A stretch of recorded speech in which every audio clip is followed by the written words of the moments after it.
E também se desenha uma possibilidade de uma outra derrota, mas contra outro ministro do governo, porque a Comissão de Fiscalização Financeira e Controle da Câmara dos Deputados irá oficiar o ministro da Secretaria-Geral, Márcio Macedo. A presidente do Colegiado Federal, Bia Kicis, do PL do Distrito Federal, autora do pedido, quer que o ministro esclareça a viagem que fez em novembro a Aracaju. O ministro viajou ao seu reduto eleitoral na companhia de 3 assessores da pasta. A viagem custou ao menos 18,5 mil, de acordo com o portal da Transparência. E aí ele apareceu com um abadá em um carnaval fora de época e imagens feitas no evento. Os servidores da pasta foram autorizados a viajar para cumprirem uma agenda no Instituto Renascer para a Vida, em Sergipe, do dia 2 a 6 de novembro de 2023. No mesmo período, foi realizado o Carnaval Fora de Época, em Aracaju, evento que o ministro apareceu. Macedo justificou o ocorrido dizendo que houve um erro formal do gabinete ao autorizar a viagem dos 3 servidores com dinheiro público e falou que pagou as despesas dele com recursos próprios. A Secretaria-Geral pediu a abertura de uma sindicância interna para apurar esses fatos e o Ministério Público, junto ao Tribunal de Contas da União, pediu que sejam investigadas possíveis condutas atentatórias à moralidade administrativa em desvio de finalidade no uso de verbas públicas. Não? Vou continuar, então. Nós falamos com a deputada Bia Kicis, que é a autora do pedido e que é a presidente da Comissão da Câmara dos Deputados, e ela falou a respeito de imoralidade administrativa nesse caso. Vamos ver. Pela Comissão de Fiscalização Financeira e Controle, nós iremos apurar como que o ministro da Secretaria-Geral da Presidência da República, Márcio Macedo, vai para um carnaval fora de época em Aracaju e se faz acompanhar de pelo menos 3 assessores, todos custeados pela União, né, com dinheiro do contribuinte. Havia previsão de um evento do Instituto Renascer para a Vida, mas na agenda do ministro não teve esse evento, ou seja, ficou claro que mais de 18 mil reais gastos para levar assessores para o carnaval fora de época. Vamos chamar os nossos analistas. Juliana Lopes vem acompanhada dele, Pedro Venceslau. Pedro, tudo bem? Eu vou jogar para você para a gente falar sobre como é que essa crise, a gente já pode falar de crise do Márcio Macedo, né, envolvendo o Márcio Macedo, que é um dos ministros da cozinha do presidente Lula, ministro Palaciano, um dos conselheiros mais próximos, atuante na campanha do presidente, foi ali o coordenador do Nordeste da campanha do presidente Lula. É um homem de confiança do presidente Lula e que não deixa de decepcioná-lo com uma notícia como essa. Como é que isso respinga na imagem do governo? É possível conter o avanço dessa crise, Pedro, na sua avaliação? Boa tarde, Tainá. Boa tarde, Uribe. Boa tarde a todos, Juliana. Olha, não é um bom momento para o ministro e já não era um bom momento antes dessa história das passagens. Carnaval fora de época em Aracaju, né, Uribe? Ainda se fosse em Salvador, seria menos grave. Mas já arrumou uma briga com os carnavais do Nordeste. Exatamente.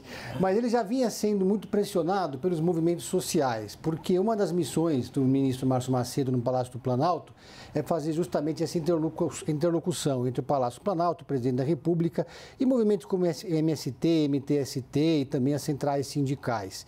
E não está fluindo essa relação do presidente com os movimentos sociais, claro, por culpa do próprio presidente, que não abre sua agenda para receber os seus aliados históricos. Mas essa pressão cai na conta do Márcio Macedo. Há quem defenda, dentro do próprio PT e nos movimentos sociais, a volta do Gilberto Carvalho ou de algum outro nome que tenha mais interlocução para cumprir essa missão. E tem muita gente de olho nessa vaga, nesse cargo de secretário-geral da presidência. Foi uma disputa ferrenha na transição, tinham vários candidatos, entre aspas, a ocupar esse cargo, entre eles o Marco Aurélio Carvalho, Paulo Teixeira, no final ficou o Márcio Macedo. Então, é um momento delicado para ele, já era um movimento delicado para ele antes desse episódio. No Palácio do Planalto, os auxiliares do presidente minimizam o episódio, dizem que ele está superado, não se ventila a possibilidade dele ser substituído nesse momento, apesar de ter gente defendendo, inclusive até a Gleisi Hoffmann ocupando esse cargo de secretário-geral da presidência. Então aumenta a pressão sobre ele, sem dúvida, né, Uribe? É porque a Gleisi, ela foi o primeiro nome aventado para ser a ministra da secretaria, né? E aí foi feito um acordo ali com o Lula, acabou que ela ficou na presidência do PT. Mas o Márcio Macedo é um nome ligado a Gleisi Hoffmann, né? Ele é visto, né, como um homem de confiança da Gleisi Hoffmann. Muita gente acreditava também que ele ia guardar a cadeira para que a Gleisi Hoffmann pudesse assumir esse ano. O que não aconteceu pelas municipais também. E vamos observar se vai acontecer em novembro, porque depois das eleições, a ideia é que Gleisi Hoffmann assuma um cargo ministerial. Pode ser a secretária-geral no lugar do Márcio Macedo, pode ser o desenvolvimento social no lugar de Wellington Dias, isso ainda não está definido.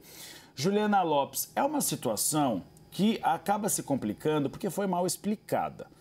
Inicialmente tem essa viagem, aí o ministro desce para falar com os jornalistas no Palácio do Planalto. Não traz grande transparência, não sabe responder a todas as perguntas e sobe.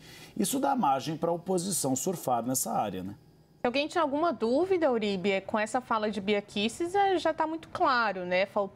Foi o prato cheio para que a oposição encontrasse esse ponto que estava procurando desde o começo, um indício de corrupção de pessoas próximas ali ao Palácio do Planalto. A gente já havia comentado isso, porque até agora o que a gente tinha eram denúncias que ainda estão sendo investigadas, enfim, foram levantadas inclusive pela imprensa sobre ministros que faziam parte daquelas legendas lá da Frente Ampla, né, União Brasil e outras legendas desse tipo. Mas do PT, especificamente, havia um cuidado muito grande do governo federal, voltando, então, para a gestão aqui do Brasil, em não ter essas brechas em relação a ministros do PT, porque a gente lembra do trauma causado pelas últimas investigações ao Partido dos Trabalhadores, que culminou ali na prisão do presidente Lula, e agora essa volta era para ser ali ponto que estava fora completamente do radar da oposição, mas a gente vai poder enxergar uma oposição que vai bater em cima disso.